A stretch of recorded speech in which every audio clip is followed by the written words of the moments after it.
Qual foi a nossa ideia para a parte da tarde? Muito simplificadamente, um encontro de docentes com discentes / ex-discentes. A gente queria mostrar para os nossos atuais alunos aonde os egressos do PEPED estão para servir de inspiração para vocês, né? A gente vai ter um momento de compartilhar experiências, tanto da docente ou dos docentes aqui, como dos discentes. Então, esse é o momento da nossa tarde. São 3 mesas. Primeira mesa, inovação. Segunda mesa, saúde. Um intervalo com um coquetel de alto nível. E depois a mesa final com a Adriana Bocaiúva, que está aí, e o Leonardo Bacher e o Cadu, para falar de meio ambiente. Tá bom? Boa mesa para vocês agora. Obrigada, professor.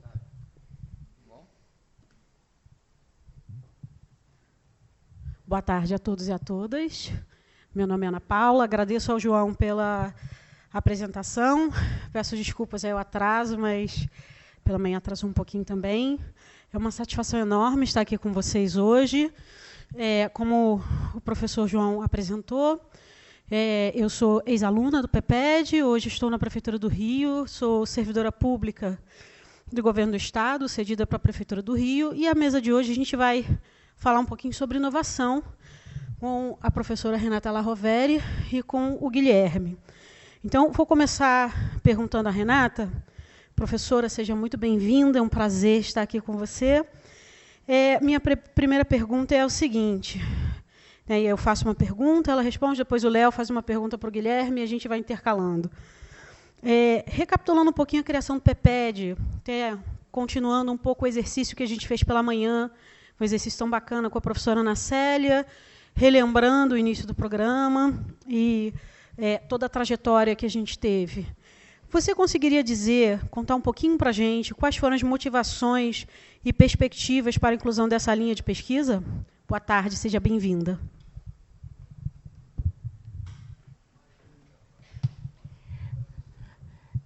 Boa tarde, Ana Paula, Leonardo, Guilherme, colegas que estão na plateia e alunos e egressos do PEPED. Uma satisfação muito grande estar aqui. Então, vamos conversar um pouquinho agora sobre essa questão da inovação no PEPED, né? Como a professora Ana Célia expôs hoje de manhã, o PEPED tem essa linha, né, de pesquisa que se chama Inovação, Propriedade Intelectual e Desenvolvimento. E a Ana Célia disse que, na verdade, a criação do PEPED foi uma construção coletiva, né? Que ela chamou uma tribo, né, um grupo de pessoas que se identificou, oriundo de diversas instituições, mas se identificou a partir de preocupações interdisciplinares, ou também formações interdisciplinares, né? Então, como é que esse grupo, né, quando ela falou assim, foi um grupo, foi uma coisa quase que por mágica. Como é que esse grupo se consolidou, né? Então, eu conversei um pouquinho com ela rapidamente, só para recapitular, né? Porque a Ana ela tem a memória viva, né, do nosso programa. E, na verdade, antes do PEPED ser criado, né, os docentes foram envolvidos em diversos programas de lato sensu, e cada um deles deu origem a uma área de concentração, que depois se converteu em linha de pesquisa, como a gente tinha falado. Tá? Então, em 2001, né, o Instituto de Economia, com uma parceria com o CPDA, né, o Programa de Pós da Universidade de Desenvolvimento Agrário, né, da Universidade Federal Rural, eles ofereceram um curso intitulado, inicialmente se chamava Programa Internacional de Pós-Graduação em Instituições, Organizações Econômicas e Estratégias, e depois o nome foi mudado para Instituições, Estratégias e Desenvolvimento. Né? E esse foi um programa lato sensu no Instituto de Economia que formou mais de 200 alunos em 4 anos, né? De 2001 até 2005, contando com a contribuição de diversos professores nacionais e internacionais. né? Depois houve um segundo programa Lato Sensu, um curso Lato Sensu que também foi importante, né, para reunir os professores, para fazer com que eles se conhecessem, que foi o Programa Interdisciplinar de Pós-Graduação, dirigido a técnicos do INPI e a pesquisadores interessados na temática da propriedade intelectual, denominado Inovação e Gestão da Propriedade Intelectual. Essa foi uma iniciativa do CCJE, a professora Ana Célia, ela era docente do CCJE naquela época. Inclusive, na época, o CCJE criou um laboratório de inovação e gestão da propriedade intelectual, coordenado pelo professor Alcino Câmara, né? E, finalmente, havia um outro programa de pós do IFIX, onde participavam a professora Eli Diniz e o professor Charles Peçanha. Tá? Então, a tribo, na verdade, ela se constituiu, viu, Ana, de experiências, né, de participação dos docentes nesses programas, quer dizer, ela se materializou assim. Né? E o que eu achei curioso, né, eu estou trazendo essas informações porque eu recuperei um documento de 2007 que antecedeu a proposta do programa, tá? E nesse documento, inclusive, originalmente o PPED ia se chamar Inovação, Propriedade Intelectual e Desenvolvimento, tá? Mas, como a Ana Célia falou, foi uma construção coletiva, quer dizer, a gente começou com essa pegada de inovação porque o curso do INPI, né, tinha tido bastante repercussão, mas a partir, justamente, da participação de docentes, né, do Instituto de Economia no programa do CPDA, né, inclusive as conversas, né, também as discussões com o professor de CPDA, né, o Peter May, né, que na época era do CPDA, e depois também a participação da professora Eli Diniz, que acabou sendo a primeira coordenadora do programa, né, acabou então que se redirecionou, né, e acho que a proposta do PPED, né, que a professora Ana Célia relatou, ela foi muito bem sucedida justamente porque ela conseguiu aglutinar essa tribo, né, em torno da ideia do desenvolvimento, né, e a inovação, né, então, por que inovação, propriedade intelectual e desenvolvimento? Né, justamente por conta, né, da questão de que a inovação ela perpassa as transformações que a gente está passando hoje em dia, né? Hoje de manhã foi mencionado, né, existe pessoas do PPED que estão trabalhando, né, com a questão da transição energética, por exemplo, com a questão, né, eu estou orientando uma tese sobre cidades inteligentes, né, são todas questões que têm, né, por detrás essa temática da inovação muito forte, né? E aí os antecedentes, né, então né, no caso da linha de pesquisa, inovação, propriedade intelectual e desenvolvimento, foram esses cursos Lato Sensu. Também o fato, né, porque que também de cara, né, o PPED contou com um grupo expressivo de professores do Instituto de Economia. Isso foi mencionado rapidamente aqui, aí eu não sei se todos os discentes têm a memória desse processo. Na verdade, a UFRJ ela tinha uma unidade de pós-graduação, que era o Instituto de Economia, e uma unidade de graduação, que era a Faculdade de Economia e Administração. Tá?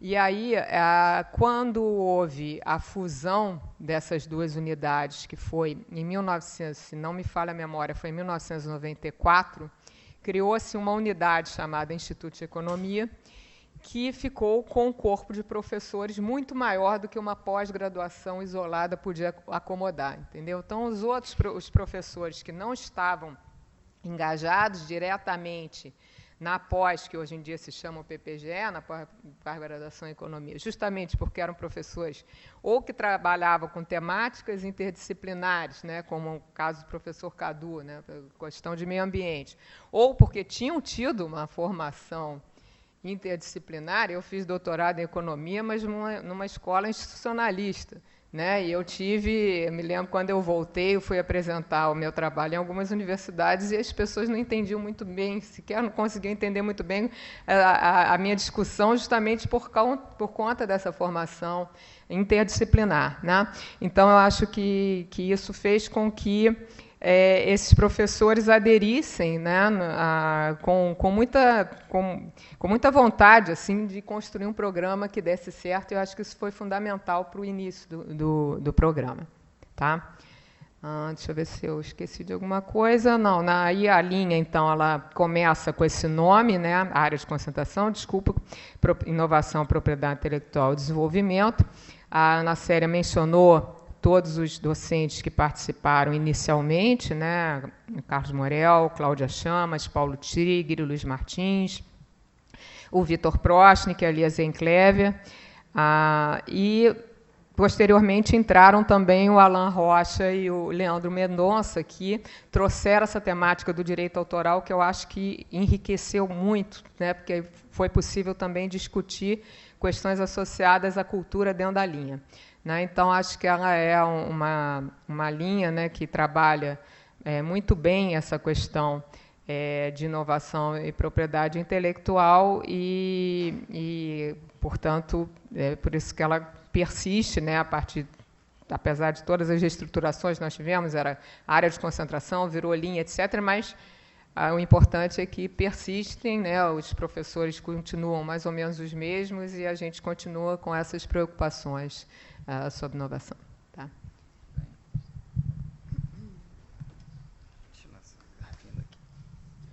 O PEPED, desde a sua gênese, mostrando que é singular porque plural, né? É um mote perfeito para o programa. A todos e todas que chegaram agora, sejam bem-vindos. Só vou reiterar o pedido para que assine a lista de presença. Quem ainda não assinou, tem uma lista de presença circulando, acho que está por ali. Não deixem de assinar depois, é importante para a gente. Agora eu vou fazer uma pergunta para os dois ex-alunos, né? Vou perguntar ao Guilherme e ao Léo um pouquinho nesse espírito de conversar um pouco sobre passado, presente e futuro do PEPED. Vou começar pedindo ao Guilherme para responder, depois o Léo responde, complementa, né? Qual é o papel e os desafios dos egressos de um programa singular, porque plural, como o PEPED, e como você enxerga isso a partir da sua experiência pessoal e profissional?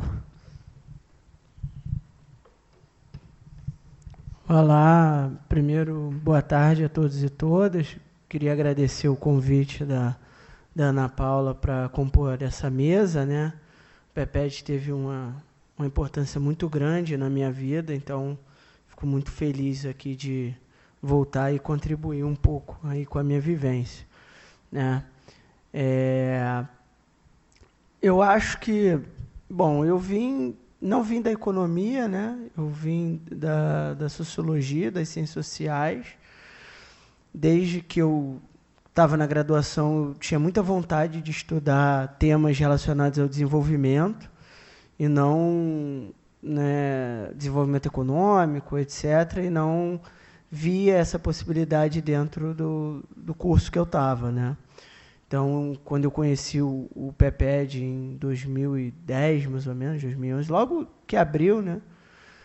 E eu li a proposta do programa, falei, bom, é lá que eu vou, é para lá que eu vou, porque lá acho que vai oferecer essas possibilidades, né? Então, com as diferentes linhas de pesquisa, pela lógica, eu iria até para a linha de pesquisa que começou lá no IFIX, como a Renata falou, que acho que era de políticas públicas mesmo, né? Mas, como eu tinha feito uma pesquisa anterior sobre empresas de base tecnológica, inovação, comecei a ler sobre o tema, comecei a me interessar bastante, e aí, na hora que eu fiz o projeto, eu acabei caindo com a professora Renata, né? A gente ficou junto aí, está até hoje, né? Mas desde 2014, né? Desde que eu ingressei no mestrado.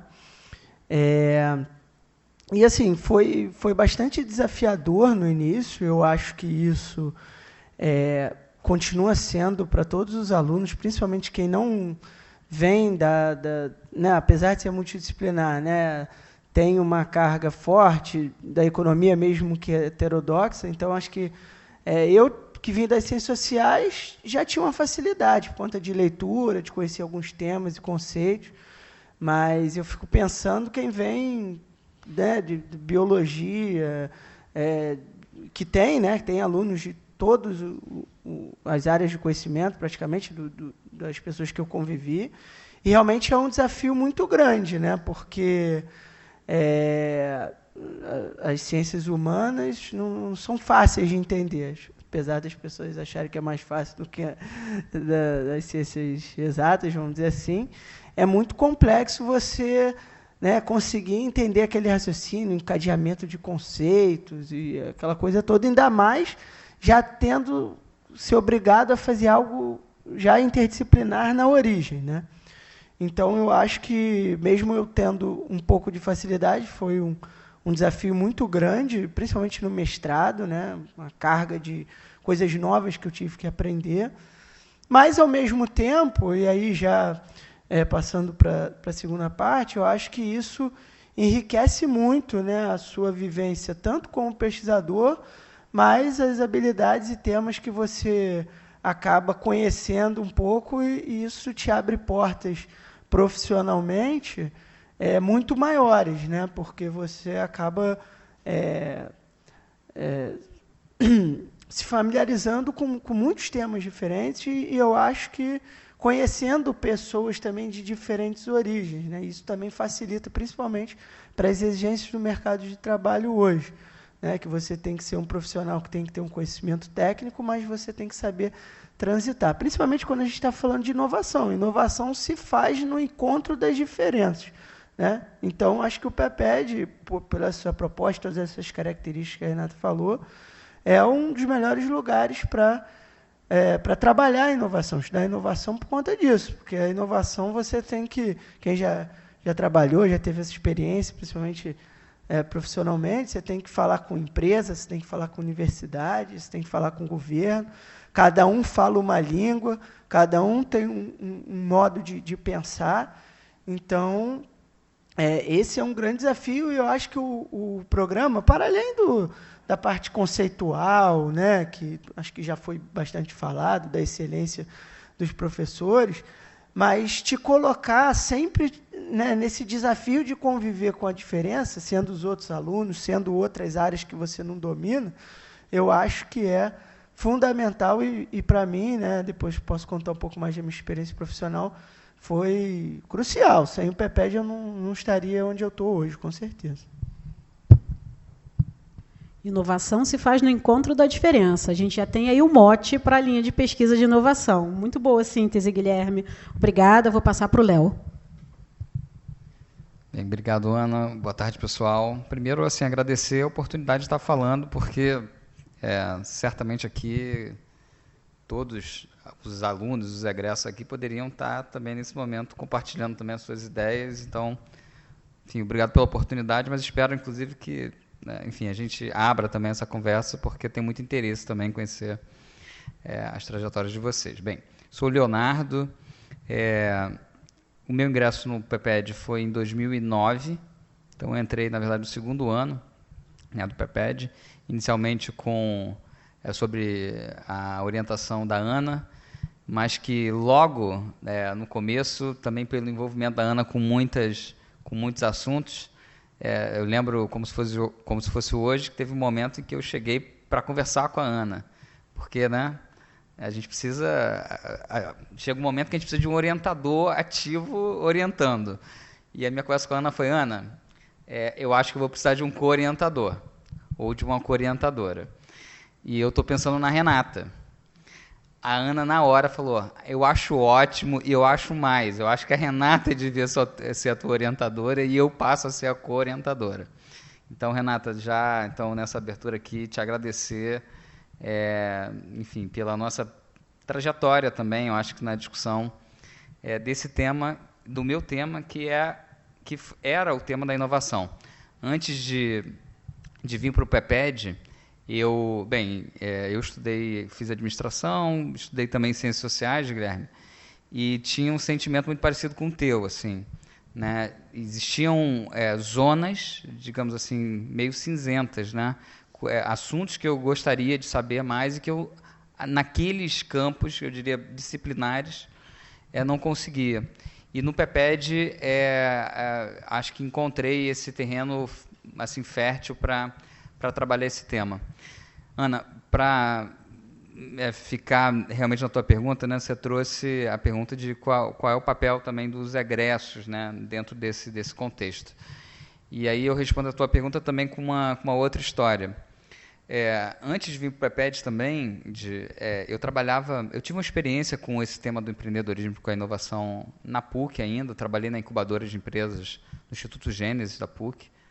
Foi ali que, com a Aranha na época, Alberto Sampaio Aranha, que na época era o coordenador, ali eu comecei a ver que a inovação tinha ou poderia ter um papel importante para o desenvolvimento local, o desenvolvimento regional, e que só dava para fazer isso misturando temas.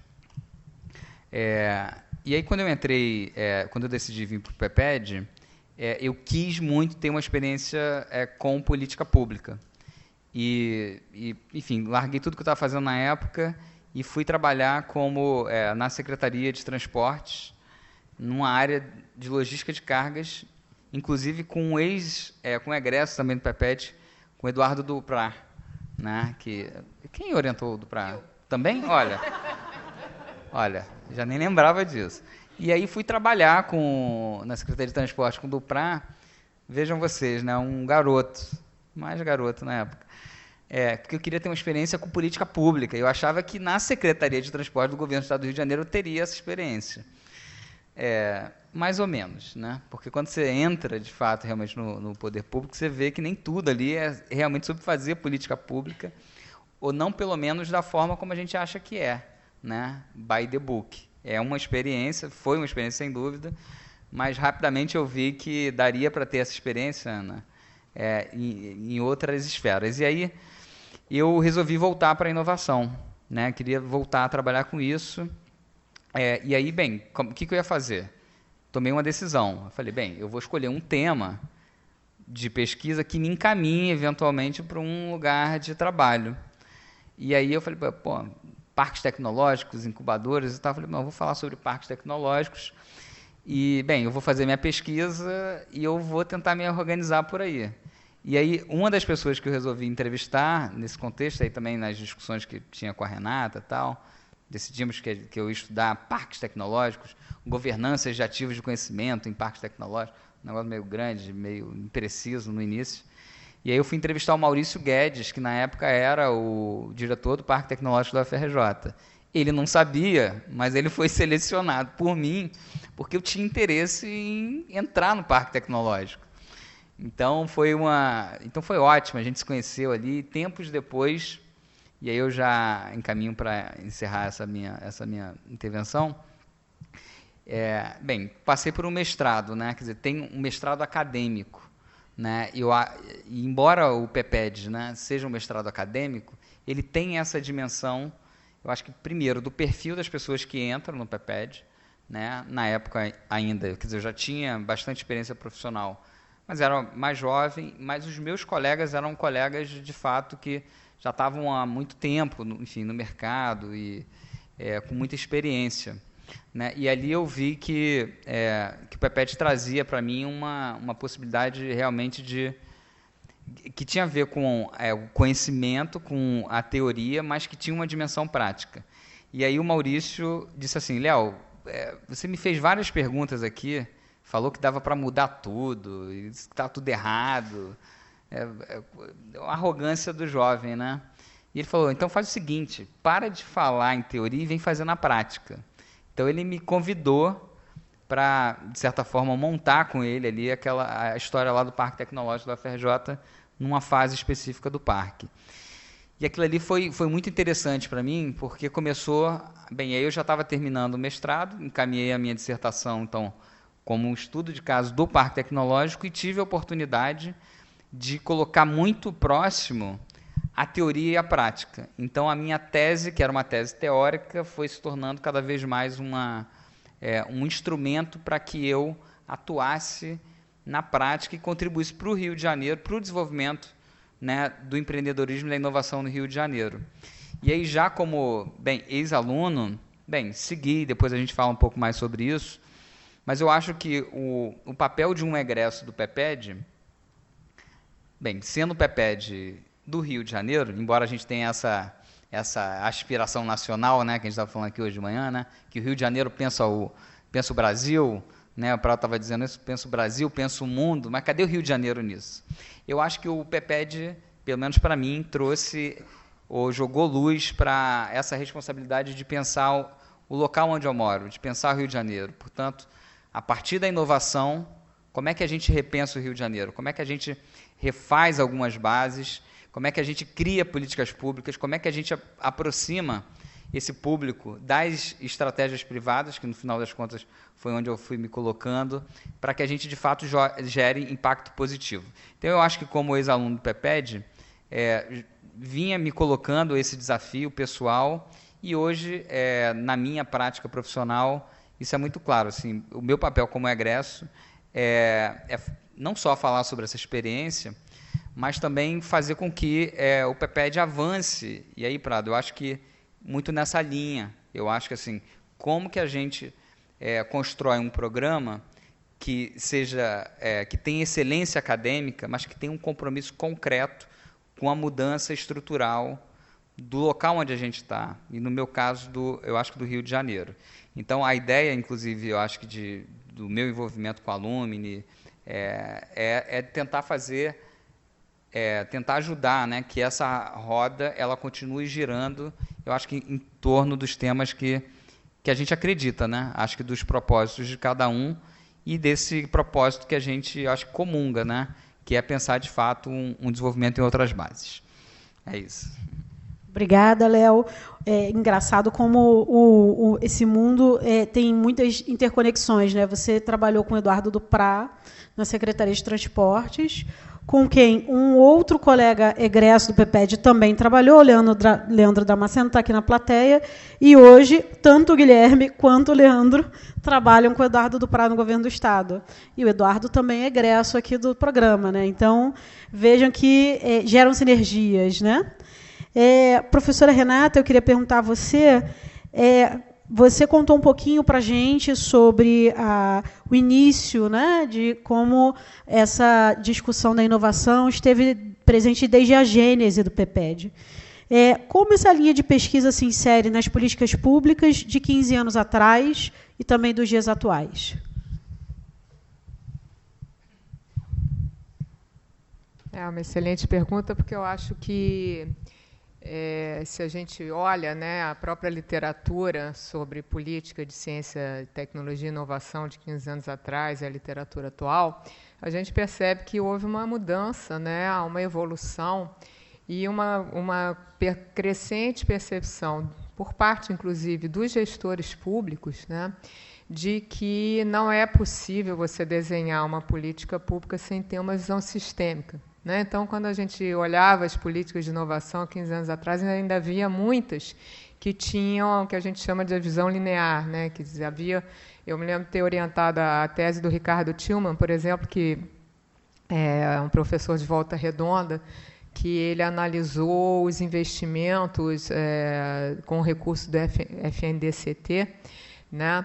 E eu me lembro que a professora a Leopoldi não está mais presente aqui, ela estava de manhã, mas ela deu uma sugestão ótima, ela foi da banca de qualificação, falou, tenta verificar de que modo que as comunidades de prática, né, interferiram na gestão e na distribuição desses recursos. E o FNDCT, por exemplo, o que foi mais, pela tese do Ricardo que mostrou, no período que ele estudou, né, houve um investimento muito forte em infraestrutura, porque havia aquela percepção de que bastava você fomentar a infraestrutura para depois que a inovação ia acontecer por si só. Né? Hoje em dia você tem já uma percepção diferente, distinta, né? Quer dizer, os gestores públicos mesmo já têm clareza de que a inovação é um processo sistêmico, né?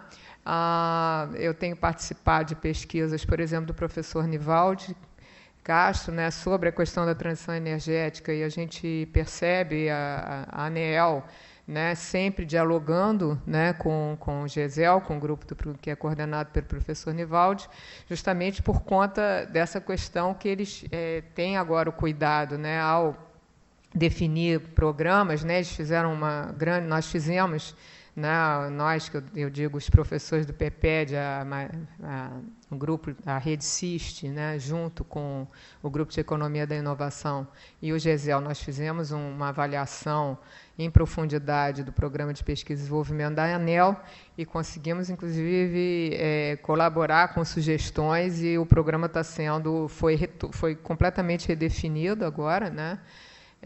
E justamente por conta, né, da introdução dessa visão sistêmica, né? Então, acho que, respondendo essa pergunta, né, atualmente, a nossa discussão ela é importante porque ela provê, né, as ferramentas necessárias para pensar a inovação do ponto de vista sistêmico e mostrar que há desafios, né, como que a gente estimula, né, como é que pode ser, os agentes do sistema podem ser estimulados a estabelecer laços de cooperação para a inovação.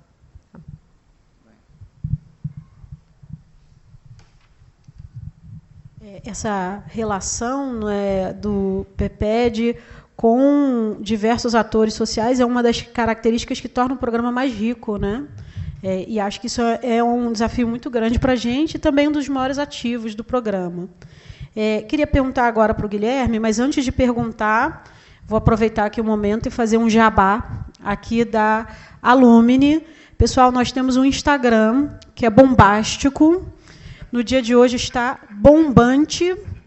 E aproveito a oportunidade e peço para os que ainda não nos seguem no Instagram que nos sigam lá, @AlumniPEPED. Tenho certeza que não vai ter mais nada escrito AlumniPEPED no Instagram. Não deixem de postar as fotos, marcarem a gente. Se as fotos ficarem bonitas, aí vocês façam questão de marcar a gente, que é para a gente poder repostar. E nos sigam e acompanhem, que temos sempre informações novas e interessantes por lá. Bom, feito aí esse jabá, esse merchan. Guilherme, você contou um pouquinho de como o PEPED influenciou sua trajetória e de como você, vindo das ciências sociais, encontrou aqui no PEPED uma casa, tentando convencer os economistas de que ciências sociais também são ciências e que isso não nos torna menor, né? Eu sou do direito e ouvi isso muito aqui no PEPED também. Mas eu queria ouvir você um pouquinho sobre, talvez com o seu chapéu de gestor público, né? Como o conhecimento produzido pelo PEPED impacta tanto na atuação dos governos como também na vida do cidadão? Obrigado, Ana, pela pergunta. Só voltar um pouco, né, aproveitando a fala do Léo,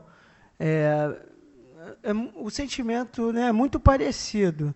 Eu vim para o PEPED porque eu queria estudar temas sobre desenvolvimento.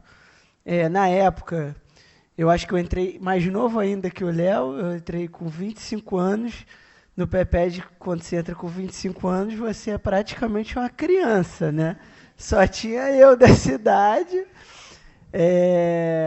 E eu não tinha experiência profissional na época, só de iniciação científica, coisa assim. Eu tinha um foco muito claro que eu ia seguir só a vida acadêmica mesmo, fazer mestrado, doutorado rápido e esperar um concurso.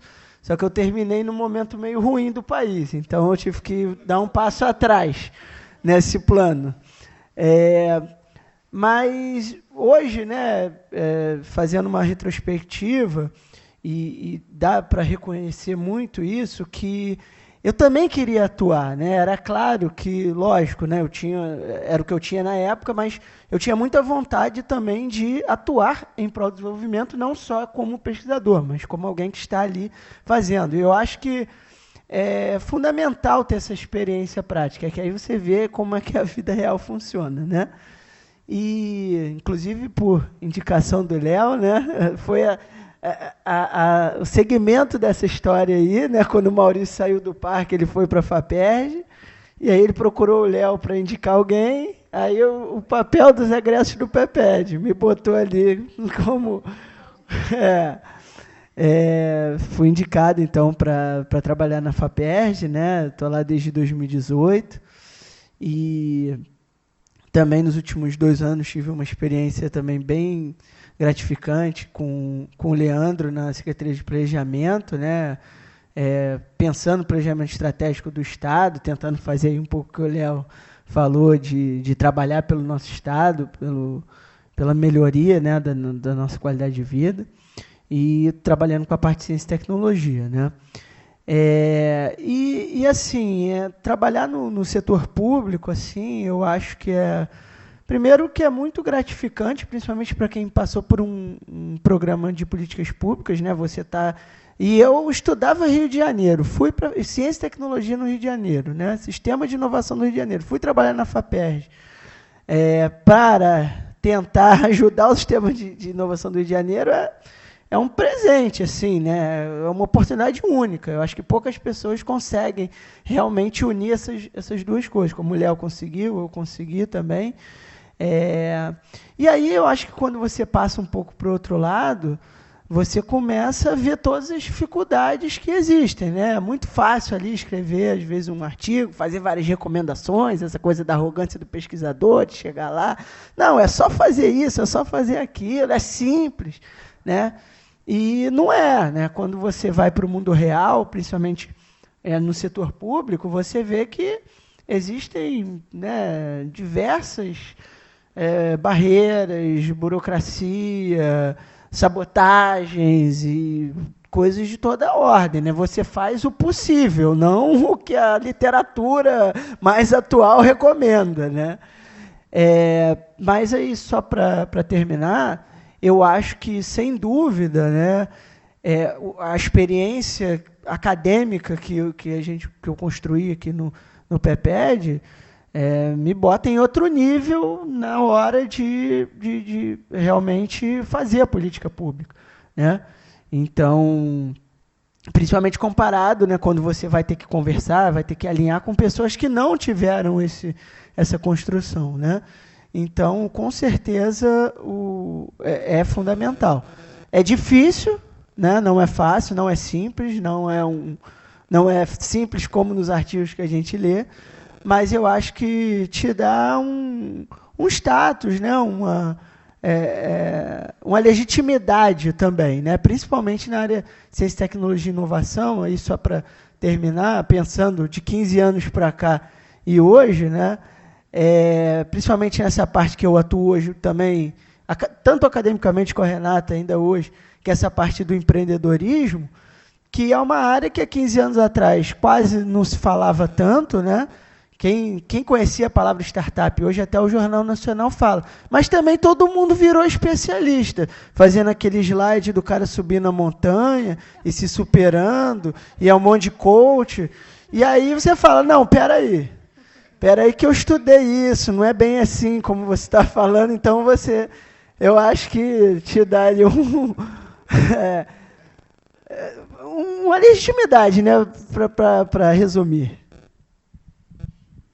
E acho que não só a legitimidade, mas também acho que o ambiente acadêmico dá ao gestor público, à sociedade de forma geral, uma capacidade de pensar de forma mais ampla.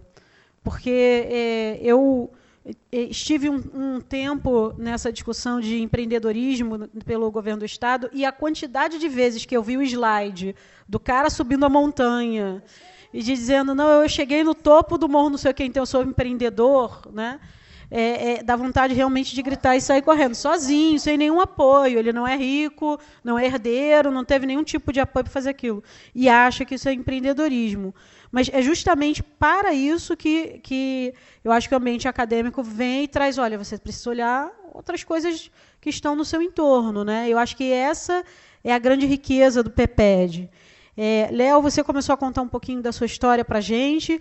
Já descobrimos que essa rede de relacionamento aqui funcionou muito bem. E acho que esse é um ativo importante também dos ex-alunos. Se você puder contar um pouquinho para a gente como essa formação, no seu ponto de vista, impacta aí não tanto a administração pública, né, você mais pela iniciativa privada e a vida do cidadão. Gostaria de ouvir você um pouquinho. Obrigado, Ana. Bem, assim, ouvindo também o Guilherme falar, assim, fiquei lembrando também um pouco do meu sentimento ao ingressar no mestrado e tal. E depois no doutorado, aliás, depois do doutorado me prometi que não ia mais estudar, já estou terminando o terceiro pós-doutorado, já fiz um MBA e estou me segurando, porque quero, de fato, o meu sentimento é mão na massa. Mão na massa agora. E isso conecta eu acho, com a resposta, Ana. Assim, eu ficava pensando sempre assim, cara, o mundo acadêmico, às vezes, ele é muito encastelado, tá certo? Não sou eu que acho, né? A gente tem evidências muito concretas, né? De que a gente tem um conjunto de pessoas que defendem o doutorado, né? Você vira um PhD e alguns viram PhDeuses, né? Não é que se acham, é que tem certeza de que são as pessoas mais inteligentes do mundo e tal. E eu acho que, de certa forma, isso afasta muito a academia, inclusive, né? Eu acho que dessa vida prática, sabe, Guilherme, também. Eu acho que tem essa dimensão. Então, eu fui fazendo, enfim, as minhas pesquisas e tal, e, no final das contas, chegou um momento que eu percebi que eu estava quase que querendo passar por aquilo ali para provar que aquilo ali não importava muito, sabe? Tipo, cara tão arrogante, eu via pessoas tão arrogantes, assim, muitas vezes, sabe? E muitas vezes com pouco estofo, do ponto de vista até de discussão teórica e tal, e que eu queria passar por aquilo ali meio que para provar, sabe, que aquilo ali não era muita coisa. Bem, terminou a história toda, enfim, defendi, enfim, fiz a minha parte, né, consegui defender e tal. E aí, depois disso, sempre ainda, inclusive agora, me vem uma frase que eu aprendi no PEPED, que foi o seguinte, quer dizer, que nada mais prático do que uma boa teoria. E eu acho que eu fui entendendo isso ao longo, ainda estou entendendo, né, o que significa isso, mas hoje percebo o legado, sabe, que eu acho que o PEPED enfim, me trouxe. Hoje, em vários momentos assim, de tomada de decisão, de formação, de elaboração de estratégias e tal, eu percebo que faz diferença pensar a partir de determinados quadros conceituais. Quadros conceituais esse que, enfim, que eu obtive por aqui. Né? Quando a gente entra num programa, a gente entra, de certa forma, a gente vai se enquadrando, né? De certa forma, numa linha de pensamento. Claro que a gente vem porque a gente tem uma impressão de que é ali mais ou menos onde estão as coisas que a gente quer discutir, mas quando a gente chega, a gente é exposto a uma série de coisas que a gente não imaginava, né? Certamente isso aconteceu com todos aqui. Então, toda essa discussão institucionalista do desenvolvimento, bem, eu que tive uma formação marxista, uma coisa mais junto dos movimentos sociais, passei por conflitos, então quando eu chego no PEPED, no Instituto de Economia, tem toda essa discussão, né, institucionalista, né, de que, bem, vamos ajeitar, né, não dá para fazer a revolução, então como é que a gente elege alguém melhor, como é que a gente muda, né, produz política pública, e eu fui passando por esse processo meio que de enquadramento, né, então, bem, ainda sofro com isso, ainda quero fazer revolução e tal, mas acho que me sinto hoje talvez com mais ferramentas para sabe, Ana, para pensar nisso. Então, nada mais prático do que uma boa teoria. Isso, então, está comigo hoje, isso veio do PEPED e eu, de fato, procuro usar. Então, hoje, consigo ver valor, sabe, em ter feito o mestrado e o doutorado. Não porque eu busque tanto, mas, por exemplo, muitas portas se abriram para mim pelo simples fato de eu ser um doutor. O que é curioso. O que faz sentido também, né? Mas é curioso. As pessoas que você não me conhece, você não sabe da minha pesquisa, você não conhece a minha ação, você vai me convidar para alguma coisa que é tão importante e relevante porque eu sou doutor, simplesmente. Isso ainda me causa um estranhamento, mas hoje também consigo ver que, bem, a gente precisa de pessoas qualificadas. E aí o Ricardo está aqui também, da Petrobras, eu Então, embora, Ana, tenha uma atuação próxima à iniciativa privada, na verdade, todos os lugares pelos quais eu tenho passado, por exemplo, hoje eu sou superintendente executivo da Associação Nacional das Entidades Promotoras dos Ambientes de Inovação, a Associação Nacional dos Parques Tecnológicos, Incubadores, etc. É uma associação privada sem fins lucrativos, mas que tem um espírito público. Eu percebi também que o PEPED... Bem, eu não sei se eu cheguei no PEPED por isso, porque eu gostaria de trabalhar, e aí, Prado, com essa dimensão pública da ação, e não necessariamente no governo, tá certo? Eu acho que isso é um elemento também, assim. Então, hoje, eu ainda vivo, de vez em quando saem os concursos, eu penso, será que eu faço concurso? Será, Guilherme, que ainda dá tempo de eu virar professor numa universidade, na UFRJ ou em qualquer outra? Será que ainda dá tempo? Será que faz sentido eu fazer o concurso da FINEP agora? Será que é ali que eu tenho que estar? Eu vivo esses conflitos e também porque eu acho que eu passei pelo PEPED, vejo os meus pares estão nesses lugares também, mas eu percebo que tem outros lugares, e nesses outros lugares que eu estou, faz diferença o aporte teórico que eu tive do PEPED. Então eu tenho um lugar ali também, e pega o microfone, senão eu falo. Não, mas é curioso que você trouxe isso da inquietação, porque hoje pela manhã a gente estava ouvindo as falas dos ex-alunos e a gente percebe que esse elemento da inquietação é uma constante, né? Não, porque eu vim de uma formação, mas eu não estava satisfeito, e aí eu vim para cá. Então, talvez você usou a expressão enquadramento, né? Eu não quero mais fazer a revolução, porque agora estou no enquadramento. Não, eu já penso ao contrário. Eu acho que a grande riqueza do PEPED é que você coloca mais inquietações na sua bolsa de inquietações, e isso permite um crescimento pessoal e profissional gigantesco, que eu acho que poucos programas têm essa característica, né, de nos permitir abrir tanto a cabeça quanto o PEPED. A gente estava conversando um pouquinho sobre o impacto do programa na vida do cidadão. Agora eu gostaria de ouvir a professora Renata. Como o conhecimento produzido pelo PEPED impacta na vida do cidadão, pela sua perspectiva? Eu acho que é complementar, né, falar depois do Guilherme, do Leonardo. Acho que eu não quero ser muito repetitiva, mas acho que, de fato, né, o que a gente percebe, que eu pude observar, né, ao longo desses 15 anos do programa, é que os nossos egressos, eles saindo daqui com essa capacidade crítica, mesmo aqueles que não vão, né, para o setor público necessariamente, né, tem como foi mencionado hoje de manhã, 40% dos egressos são do setor público, os outros 60% vão para onde, né? Quer dizer, são pessoas que talvez estejam na iniciativa privada, ou então estão atuando como consultores, né? Eu encontrei no outro dia um egresso do PEPED que me disse, não, estou fazendo consultoria em transição energética. O cara virou outro consultor, né? Estou trabalhando com pesquisa, né?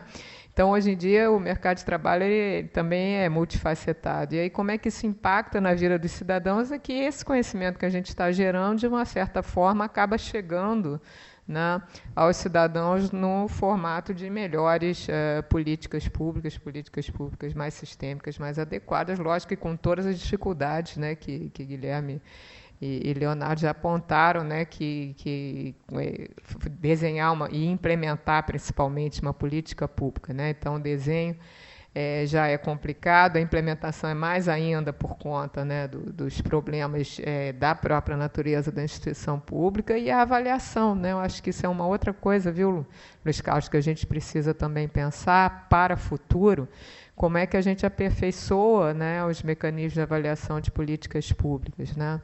Porque quando a gente olha determinadas políticas que são né, vocês estavam falando de parques tecnológicos, eu já falei isso algumas vezes nas minhas aulas, né?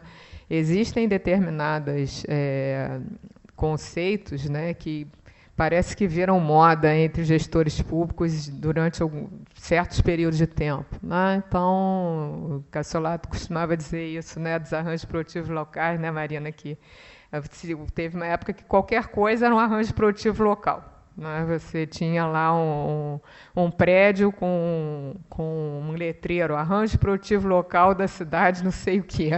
Tá? Hoje em dia, eu acho que virou o parque tecnológico. Os prefeitos, o sonho dos prefeitos do interior é ter um parque tecnológico na sua cidade, né? Sem saber direito de que se trata. Né? Então, isso. Então, de fato, então, a gente colaborar, né, com uma capacidade crítica, dizer, olha, um parque tecnológico não vai resolver a questão do desenvolvimento de uma cidade pequena, por exemplo, né, precisamos ver quem são os agentes, como é que se articula e tal. Então, acho que essa é uma das dimensões, a dimensão do espírito crítico e da avaliação da política pública que o PPED colabora, né? E a outra é a questão das atividades de extensão também, né? Antes da pandemia, eu me lembro que a UFRJ fez um evento chamado UFRJ na Praça, que eu me lembro que a Ana Célia ficou entusiasmadíssima, porque o PPED participou assim, ativamente, montou-se uma tenda lá na Cinelândia, né? E para falar com as pessoas, né? Mostrar um pouco do conhecimento. Acho que esse tipo, né, de iniciativa ele também é importante, né? Um pouco também para melhorar a própria informação que as pessoas recebem, para não ficar achando que o empreendedor é aquele cara que sobe a montanha. Eu também já vi essa figura 300 milhões de vezes. E é isso. Mas essa dinamicidade, essa potência que a universidade tem quando ela consegue extrapolar os muros é enorme, né? E é impressionante como certas expressões elas ganham realmente o coração dos gestores públicos. Você falou dos arranjos produtivos locais, eu lembrei do sandbox regulatório. Aí o Banco Central fez, aí vários outros agentes fizeram, agora a Prefeitura do Rio fez. Aí pega uma prefeitura pequenininha e resolve fazer sandbox regulatório, aí você regula o quê mesmo na sua prefeitura? Mas porque é isso, né? É uma ideia que vem carregada de uma potência tão grande que o cara pode nem entender o que é, mas ele quer fazer igual. Né? E isso é uma potência que a universidade tem. Né? E aí, falando dessa capacidade de transpor para fora de muros, eu queria perguntar para o Guilherme e depois para o Léo. A gente estava falando um pouquinho do impacto que o PPED teve na nossa formação. E aí acabei de descobrir que você quase virou professor de sociologia. Não, mas professor universitário, eu digo, né? E acabou nos quadros da administração pública estadual. E como foi importante você levar a sua formação acadêmica para dentro do governo do Estado. Queria que você contasse para a gente um pouquinho, como ex-aluno, né, até porque vários colegas aqui ainda estão, né, nos bancos da universidade, qual o reflexo da formação que você teve na sua vida após o término do curso? O que você carregou, e aí não só da formação acadêmica, mas da rede de relacionamentos que você fez para a sua vida depois que você finalizou a sua formação?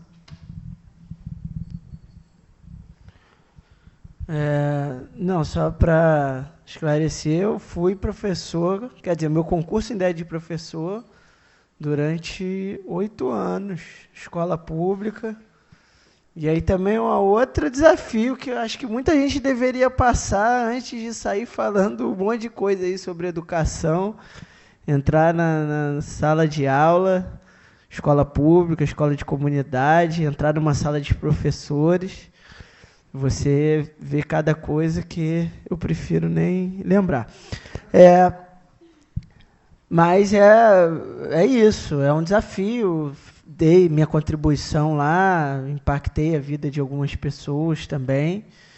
E aí eu acho que assim, né, para não ficar muito repetitivo, né, usar aí um pouco das palavras que o Léo usou também, né, a nossa vontade de transformar as coisas e contribuir, trazer impacto aonde você estiver atuando, né? E aí eu acho que hoje uma outra coisa da moda aí, das políticas públicas baseadas em evidências, né? Que eu acho que é uma pauta super positiva, mas às vezes nem só se apropriam do termo e não estão fazendo nada baseado em evidências, né? Mas se alguém pode fazer política pública baseada em evidências, é quem, né, teve algum tipo de formação na área e sabe fazer isso, né? E, infelizmente, na administração pública federal, hoje, você até tem quadros mais qualificados, porque, né, você tem uma remuneração mais alta, então você até consegue ter ali pessoas já preparadas, capazes, muitos aqui que depois até fizeram, né, mestrado e doutorado, muitas instituições federais aqui, mas a realidade, né, da administração estadual, pelo menos do Rio de Janeiro, né, e de outros estados, e quando você vai para municipal ainda, né, que é quem de fato entrega as políticas públicas na ponta, né, município mais ainda, você não tem pessoas capacitadas para desenhar e implementar políticas baseadas em evidências, né? E que é um drama muito grande, né? Porque hoje, principalmente num país como o Brasil, grande parte da população depende exclusivamente de políticas públicas, né? Então, assim, o que eu carreguei da minha formação, do ponto de vista de relacionamento, eu acho que esses contatos, né, que você acaba fazendo em diferentes instituições, então, todo mundo que trabalha, pelo menos com esses temas e nessas instituições acaba se conhecendo e acaba gerando oportunidades para outras pessoas. Foi o meu caso, né, a partir de um contato do Léo, e já também indiquei outras pessoas, tudo. E do ponto de vista acadêmico, é você levar, né, esse conhecimento, essa formação na hora do seu trabalho prático, né? E muitas vezes trazer ali uma outra perspectiva, né? Eu já trazia isso um pouco das ciências sociais, né, que eu acho que são muito pouco mal aproveitadas. Deveria aprender um pouquinho com o Pepete, que é possível você ter uma formação crítica, de alta qualidade e atuar, né? Não é todo mundo que vai virar pesquisador, né? E isso aí, se você vê lá o curso de Ciências Sociais da FRJ, os professores estão formando pessoas que vão fazer iniciação científica, mestrado, doutorado, depois vão fazer o quê? Né? Se não te prepara para o mercado de trabalho, né? Um pouco que eu tento hoje fazer na FAPERJ, que o Léo tenta também há bastante tempo aí, Parque, Amprotec, né? Aqui no estado do Rio de Janeiro, a gente hoje, por ano, está botando 3 mil doutores na rua, titulados, né? A FRJ, num concurso grande, contrata quantos? 100, 200? É um esquema de pirâmide, não tem como dar certo, né? Não, a verdade é essa. Se todo mundo que for fazer doutorado achar que vai passar no concurso e virar professor, né, não vai ter universidade suficiente, espaço aqui para a gente construir tanto prédio e botar todo mundo para dar aula, né? Então, eu acho que é um pouco trazer uma visão crítica e fazer política pública baseada em evidência. Eu acho que essa é a contribuição. Léo, sua contribuição? Bem, assim, eu acho que tem um elemento importante, legal também o Guilherme trazer isso, porque eu acho que a gente como egressos, né, aqui nesse papel, então, portanto, de pessoas habilitadas em trabalhar com políticas públicas, estratégias e desenvolvimento, ou em função, né, do desenvolvimento, mas de um desenvolvimento, desse outro desenvolvimento, né, que a gente está conversando aqui, um desenvolvimento, enfim, adjetivado em vários aspectos. Eu acho que criar um novo, eu acho, tem coisas que ainda não existem, certo? Aqui a gente está numa mesa sobre inovação. E essas coisas que não existem não são, não estou falando exatamente de um objeto, de um celular, nada disso. Eu estou falando, inclusive, de espaços de pensamento, de margens de ação,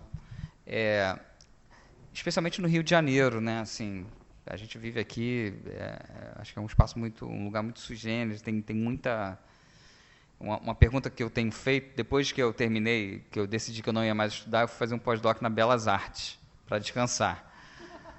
Para descansar a mente. E aí lá eu fiz um filme como produto, e o filme tinha uma pergunta, e foi um filmezinho de 3 minutos e meio, na verdade. E a pergunta era: o rio é farol ou o rio é lanterna? Bem, e essa pergunta, primeiro que ela é verdadeiramente sincera, e o meu campo foram os bares, Foi o Léo na noite, bêbado, muitas vezes, com os amigos e tal, profundamente querendo saber se o Rio é farol ou se o Rio é lanterna, afinal das contas. Essa cidade maravilhosa, que inspira, que mostra muitas vezes os caminhos, ela mesma não consegue absorver os doutores que forma, tá certo? Levar a universidade para a praça. Né? Olha, é um caso, a gente foi para a praça num determinado momento. Cadê a universidade? Cadê o UFRJ? No campus da cidade universitária, cadê a UFRJ na Maré, que tem 140 mil habitantes? Eu sou da Maré, eu vim da Maré. E agora eu estou na UFRJ. Cadê o Léo na Maré? Quer dizer, então, eu acho que a gente tem que pensar sobre isso, pensar o nosso lugar, eu acho que como pesquisadores, como acadêmicos, enfim, esse nosso papel é transitório. Né? Eu acho que a gente vai acumulando esses papéis, mas no final das contas eu acho que a gente, e aí me atendo à tua questão, quer dizer, somos pessoas que não acho que a gente não está sendo beneficiado, não, a educação é um direito, a gente está acessando um direito, e acho que parte do nosso papel é ampliar esse direito, tá certo? Ampliar o direito e usar esse conhecimento em função do que a gente acredita. E acho que no nosso caso aqui, a pergunta que está, né, é como que a ciência, a tecnologia e a inovação podem, de fato, nos ajudar a ter um Rio de Janeiro que seja talvez mais farol do que lanterna, mas que também se perceba também, que perceba as suas mazelas e que, a partir disso, consiga minimamente informar o mundo. Eu acho que a gente só consegue, inclusive, falar sobre isso porque a gente desenvolveu essa capacidade crítica que o Guilherme está falando também, né? Que a gente use isso. Pessoal, a gente já está bem atrasado. Eu vou fazer uma pergunta final de encerramento para a professora Renata e depois eu abro para uma ou duas rápidas perguntas e considerações da plateia. Professora, nós estamos aqui nesse momento de homenagem e celebração do PEPED. Você poderia compartilhar um momento especial seu de aprendizado ou crescimento que você destacaria ao longo da sua docência no PEPED? Sim, foram vários. Vou falar um de crescimento. Eu acho que foi muito importante, eu já mencionei, né, que houve na formação do programa aquele grupo de professores que não participavam de programas de pós-graduação no Instituto de Economia, eles participavam de lato sensus ou então de programas de outras de outros departamentos dentro da UFRJ, no caso do CADU, colaborava com outro, ou então até com a UF, com outras universidades, né? Então, o fato da gente estar, eu como docente, estar formalmente num programa de pós-graduação, inclusive me proporcionou um crescimento, inclusive acadêmico. Tá? Eu precisei fazer um levantamento da minha produção quando eu fiz o concurso para titular, né? Então, eu, como boa economista, eu vou dar uns números assim rapidinho para vocês, só para vocês terem uma ideia. Tá? Eu fazia pesquisa, óbvio, nos primeiros 15 anos que eu não estava na pós-graduação, mas eu tinha menos recursos para fazer, porque não tinha os alunos para me ajudar, para me estimular a pensar novas ideias, me ajudar nos artigos, etc. Tá? Então, antes de eu entrar no PEPED, por exemplo, em 15 anos eu publiquei 18 artigos em revista, depois de entrar no PEPED eu publiquei 29. Né? Então, aumentou. Né? Depois, capítulo de livro, entre 96 e 2007, eu publiquei 15, né, nos primeiros 15 anos, 22 nos últimos 15 anos. Organizei 2 livros nos primeiros 15 anos, organizei 4 livros nos últimos 15 anos. Né? Tive 28 artigos em análise de congresso nos primeiros 15 anos e depois 36, né, nos outros. Ou seja, a produção, inclusive o crescimento da produção de revista, né, que é uma produção mais cuidadosa e tal, foi expressiva. Então, eu acho que de fato, né, isso mostra como que é rico, né, para um docente participar de um programa de pós-graduação. Não dá para você ficar, né, isolado, né, da pós-graduação, como eu e várias outras pessoas ficaram. Tá? E um outro aprendizado importante foi a experiência na CAPES, né, com o professor Luiz Carlos, relator, que ele participou de uma reunião da CAPES, né, que se chama reunião do meio do período, que você conhece os outros programas, né? E aí essa especificidade do PPED, né, de ter, né, essa diversidade de temas e conseguir trabalhar de modo a formar pessoas. O que me chamou a atenção, por exemplo, foi isso, a quantidade de pessoas que a gente forma, né, comparado com os outros programas de pós-graduação, ela é expressiva, né, e a qualidade também. A gente a toda hora está ganhando prêmios, né? A gente teve aí o prêmio do Guilherme e do Leandro, foi o último, mas teve, antes deles, nós tivemos já vários, né, os egressos do programa, os discentes já tiveram vários prêmios.